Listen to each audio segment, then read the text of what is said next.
Hi guys, जय हनुमान। स्वागत आप सभी का आपके अपने चैनल अमित आहूजा, जहां कोशिश लगातार करियर के सारे अपडेट और बेस्ट से बेस्ट गाइडेंस आप तक पहुंचाने की हमारी बनी हुई है।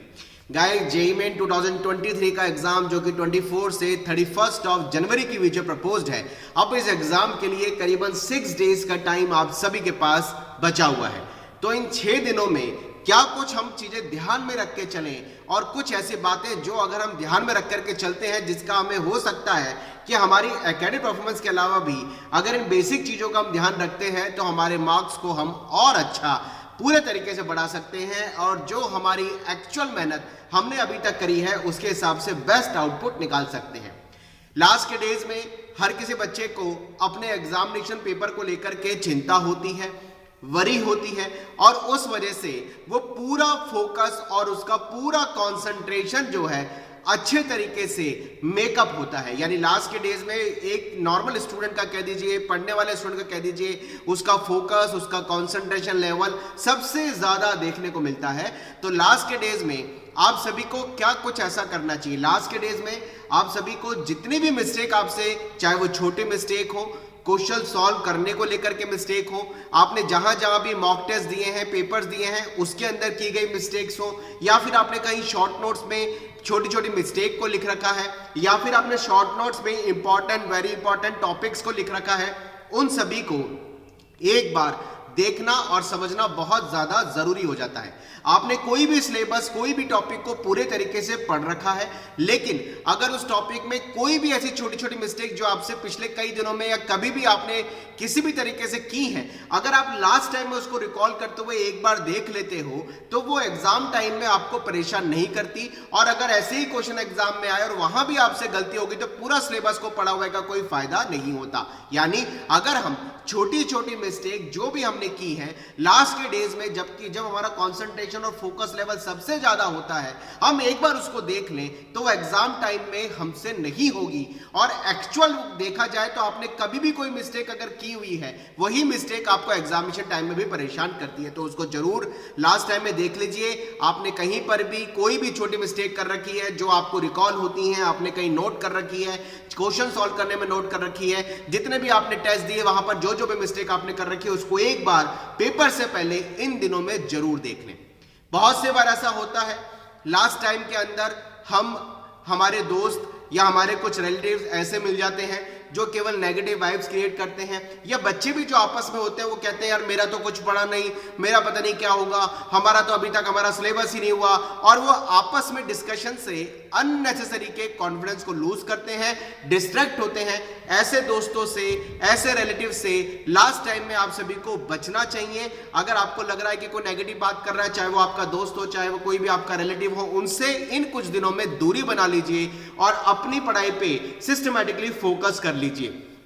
एक इंपॉर्टेंट पॉइंट और कहना चाहता हूं, लास्ट टाइम में हो सके तो जितने भी सोशल हैंडल्स हैं जहां आपको लग रहा है कि आप बहुत ज्यादा टाइम वेस्ट कर रहे हैं या फिर आपको लग रहा है कि आप उसमें इन्वॉल्व हो जाते हैं, आपका टाइम बहुत किल हो जाता है, लास्ट टाइम में उन सोशल हैंडल को अवॉइड करिए, उन सोशल हैंडल से आप डिस्टेंस रखिए। लेकिन उन सोशल हैंडल से अगर आपको पढ़ाई को लेकर के या किसी भी नॉलेज को लेकर के कोई इंफॉर्मेशन मिलती है जो आपके लिए जरूरी है, केवल उसको उतना ही आपको यूज करना चाहिए।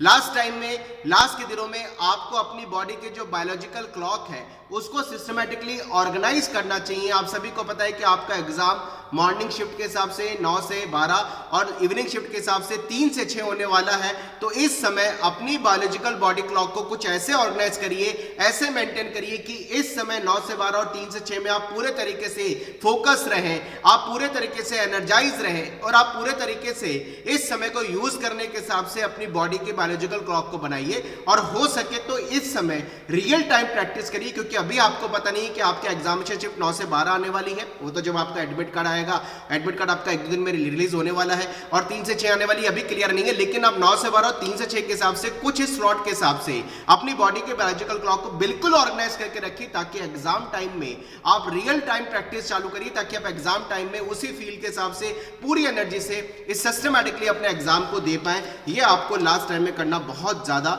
जरूरी है। एक और इंपॉर्टेंट बात, इन लास्ट के डेज में अपनी नींद की जो कैपेसिटी है या आपकी नींद जो है, इसको नींद को पूरा लेना चाहिए।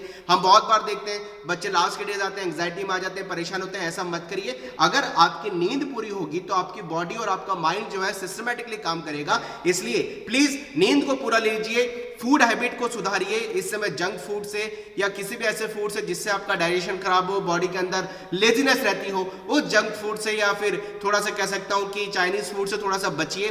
बर्गर वगैरह, थोड़ी ऐसी चीजें जो भी आपको लगता है कि बॉडी में लेजीपन ला रही है, उस चीज से बचिए। वो चीज खाइए, उस चीज को फूड हैबिट में लाइए जिससे आपकी बॉडी के अंदर कार्बोहाइड्रेट, सारी जो चीजें रिक्वायरमेंट है, जो आपके दिमाग को स्ट्रॉन्ग करे, वो सही तरीके से आपको मिल पाए। उस चीज पे आपको ध्यान देना है। सबसे इंपॉर्टेंट एक बात लास्ट में कहना चाहूंगा, इस समय नया कुछ आपको नहीं पढ़ना चाहिए। नया नहीं पढ़ना है। जो आपने सिलेबस सिस्टमेटिकली ऑर्गेनाइज कर रखा है, जितना सिलेबस आपका वेल ऑर्गेनाइज्ड है, वेल टॉपिक प्रिपेयर्ड है, उन्हीं टॉपिक को आपको इस समय सिस्टमेटिकली सिलेबस के हिसाब से रिवीजन में लाना चाहिए।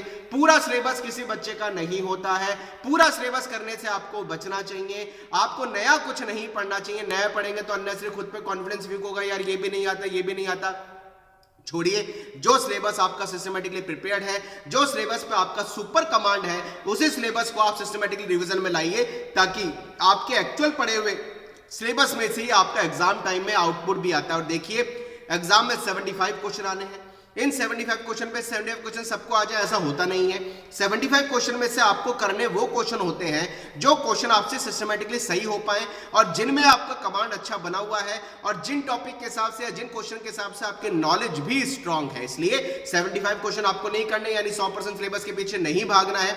जो सिलेबस आपसे जितना अच्छा, आपकी कैपेसिटी, आपकी स्ट्रेंथ, आपकी एकेडमिक परफॉर्मेंस के हिसाब से बेस्ट हो चुका है या हो रहा है, उसी सिलेबस का आपको रिवीजन करना चाहिए। नया इस समय बिल्कुल नहीं पढ़ना चाहिए। ये आप सभी को ध्यान देना है। तो ये कुछ इंपॉर्टेंट पॉइंट्स हैं, ये कुछ ऐसी बातें जिनको अगर हम लास्ट के डेज में फॉलो करते हैं तो जितना भी हमारी एकेडमिक परफॉर्मेंस के हिसाब से हमने मेहनत करी है, हमारी एक्चुअल कह सकता हूं जो भी आपकी कैपेसिटी है, उसका एक अच्छा आउटपुट आप एग्जामिनेशन टाइम में निकाल सकते हैं। तो गाइस, इन सब चीजों का ध्यान रखिए।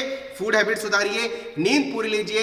अननेसेसरी के लोग जो आपको डिस्टर्ब करते हैं, डिस्ट्रैक्ट करते हैं, नेगेटिव, उनसे बचिए। नया सिलेबस मत पढ़िए। पुराने सिलेबस से ही जितना अच्छा ऑर्गेनाइज आपका सिलेबस है उतने में से करना है। 75 क्वेश्चन आपके लिए नहीं है। जितने क्वेश्चन आपसे बेस्ट हो पाए उन्हीं क्वेश्चन के हिसाब से आपको प्लानिंग करनी है। इन सब चीजों का ध्यान रखिए। थोड़ा सा यही कह सकते हैं कि लास्ट टाइम में एंग्जाइटी रहती है, एंग्जाइटी से बचिए, अपने ऊपर कॉन्फिडेंस रखिए।